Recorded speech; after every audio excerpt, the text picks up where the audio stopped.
আসসালামু আলাইকুম, সবাই কেমন আছেন? আজকে পারফেক্ট গোলাপ জামুনের রেসিপি আপনাদের সাথে আমি শেয়ার করব। যারা একেবারে মিষ্টি বানাতে পারে না তাদের মিষ্টিও একেবারে পারফেক্ট রসালো তুলতুলে হবে আমার মতো ইনশাল্লাহ। আসুন তাহলে দেখে নিই আমি কিভাবে বানিয়েছি। এখানে 1 কাপ পরিমাণ গুঁড়ো দুধ নিয়েছি, 1/3 কাপ পরিমাণ ময়দা দিয়ে দিয়েছি, 1 চা চামচ পরিমাণ বেকিং পাউডার। বেকিং সোডা নিলে কিন্তু হবে না, বেকিং পাউডারটাই দিতে হবে। অন্যদিকে আমি একটি ডিম ফেটিয়ে নিয়েছি, আর এখানে আমি দিয়ে দিয়েছি 2 চা চামচ পরিমাণ ঘি। ঘি দিয়ে এখন খুব ভালোভাবে সবগুলো উপকরণ একসাথে মিশিয়ে নিতে হবে। যত ভালোভাবে মাখানো হবে মিষ্টিটাও কিন্তু ততটাই পারফেক্ট হবে। দেখতেই পাচ্ছেন আমি হাত দিয়ে খুব ভালোভাবে চটকে মাখিয়ে নিয়েছিলাম। যেরকম মুঠ করলে একেবারে জমাট বেঁধে যাবে আবার ভেঙে যাবে, ঠিক এটাই কিন্তু পারফেক্ট হবে। দিয়ে দিয়েছি একটি ডিম, পরে লাগলে আমি আরও ডিম দিতে পারি। যখন মাখাচ্ছিলাম মনে হচ্ছিল যে না, এখানে আরেকটু ডিমের প্রয়োজন আছে, তাই আমি আরও একটা ডিম ফেটিয়ে নিয়েছিলাম, আর সেই ডিম থেকে আমি অর্ধেকের বেশি দিয়ে দিয়েছি। দেখতে পাচ্ছেন অল্প একটু বেঁচে আছে। এখন সবগুলোকে খুব ভালোভাবে মাখিয়ে নিচ্ছি। মনে রাখতে হবে মিষ্টির ডোটা কিন্তু একেবারেই পাতলা হতে হবে, ঠিক আঠালো। দেখতেই পাচ্ছেন আমার হাতের সাথে কিন্তু আঠালোভাবে লেগে গিয়েছে, এটাই কিন্তু পারফেক্ট মিষ্টির একটি ডো হবে। ভয় পাওয়ার কিছুই নেই। অনেকে ভাববেন যে এটা বুঝি পাতলা হয়ে গিয়েছে, না, এরকম আঠালো হবে। 5 মিনিট রেস্টে রেখে দিলেই এটা শুকিয়ে যাবে। অন্যদিকে একটি হাঁড়িতে আমি নিয়ে নিয়েছি 3 কাপ পরিমাণ চিনি, আর 3 কাপ পরিমাণ চিনির জন্য নিয়ে নেব আমি এখানে 6 কাপ পরিমাণ পানি। যে পরিমাণ চিনি নেবেন ঠিক তার ডবল পরিমাণ পানি নিতে হবে। এখন দিয়ে দিয়েছি 3টি এলাচ, চুলায় বসিয়ে দিয়েছি আর খুব ভালোভাবে নেড়ে চেড়ে দিচ্ছি যাতে চিনিটা গলে যায়। 3-4টা বলক আসলেই কিন্তু শিরাটা একেবারে তৈরি। এখানে ঘন হওয়ার কিছুই নেই, ঘন হলে মিষ্টি পারফেক্ট হয় না।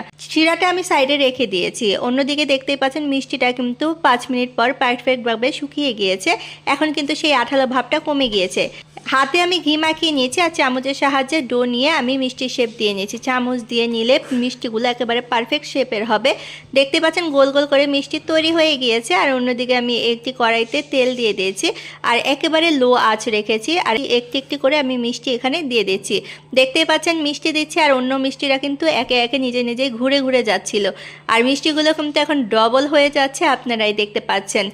মিষ্টিগুলো একেবারে ফুলে টুলটুলে হয়ে গিয়েছে। দেখতে পাচ্ছেন আমার কাছে তো দেখতে খুবই ভালো লাগছিল, কারণ পুরোটা হাঁড়ি একেবারে মিষ্টি দিয়ে ভরে গিয়েছিল। এখন আমি মিষ্টিগুলোকে একেবারে লো আঁচে ভেজে নেব। লো আঁচে না ভাজলে কিন্তু পরে ভিতরে শিরা ঢুকতে চাইবে না, তাই মিষ্টিগুলোকে একটু সময় নিয়ে ধৈর্য সহকারে ভাজতে হবে।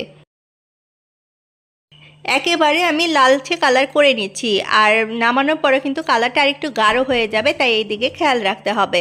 দেখতে পাচ্ছেন একেবারে লালচে কালার হয়ে গিয়েছে। মিষ্টিগুলো কিন্তু আমার ভাজা একেবারে পারফেক্টভাবে হয়ে গিয়েছিল। এখন আমি মিষ্টিগুলোকে সুন্দরভাবে তুলে নেব। তেল ঝরিয়ে আমি তুলে নিচ্ছি একটি প্লেটে। সরাসরি কিন্তু শিরায় দেব না। মিষ্টিগুলো যদি আমি গরম অবস্থায় শিরায় দিই তাহলে কিন্তু চুপসে যাবে।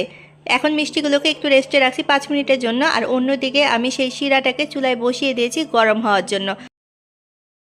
দেখতেই পাচ্ছেন শিরাটা কিন্তু একেবারে বলক চলে এসেছে। এখন আমি মিষ্টিগুলো দিয়ে দিচ্ছি আর একটু নেড়ে চেড়ে দিচ্ছি। ঢাকনা দিয়ে ঢেকে দেব ঠিক 10 মিনিটের জন্য, আর এই সময় চুলার আঁচটা একেবারে মিডিয়াম টু লোতে থাকবে। দেখতে পাচ্ছেন 10 মিনিট পরে ফিরে এসেছি। চুলার আঁচটা কিন্তু আমি বন্ধ করে একেবারে ঢাকনা দিয়ে ঢেকে দিয়েছি 1 ঘন্টার জন্য। 1 ঘন্টা পরে কিন্তু মিষ্টিগুলো পারফেক্টভাবে তৈরি হয়ে গিয়েছে। একেবারে টুলটুলে রসালো মিষ্টি হয়েছে। 1 ঘন্টার ভিতরে দেখতে পাচ্ছেন রস ভিতরে গিয়ে একেবারে টুলটুল করছিল। এখন আমি এগুলোকে একটি পাত্রে তুলে নিচ্ছি। গরম অবস্থায় কিন্তু আমি মিষ্টিগুলো তুলে নিচ্ছি। দেখতেই পাচ্ছেন ধোঁয়া বের হচ্ছে। উপরের রসগুলো দিয়ে দিয়েছি, আপনারা চাইলে রসগুলো সরিয়েও নিতে পারেন। দেখুন মিষ্টিগুলো কতটা রসালো হয়েছে। আমি একটি মিষ্টি আপনাদেরকে কেটে দেখাচ্ছি যে ভিতরে কেমন হয়েছিল। দেখতে পাচ্ছেন কতটা নরম তুলতুলে হয়েছে, যে চামচ দিয়ে খুব সহজেই কেটে নিয়েছি। আর ভিতরটা কত সুন্দর জালিদার হয়েছিল। আর খেতে ঘরের মিষ্টি এত বেশি সুস্বাদু, যারা ঘরে মিষ্টি তৈরি করেনি তারা এটার স্বাদ কখনো বলতে পারবেন না। ধন্যবাদ সবাইকে।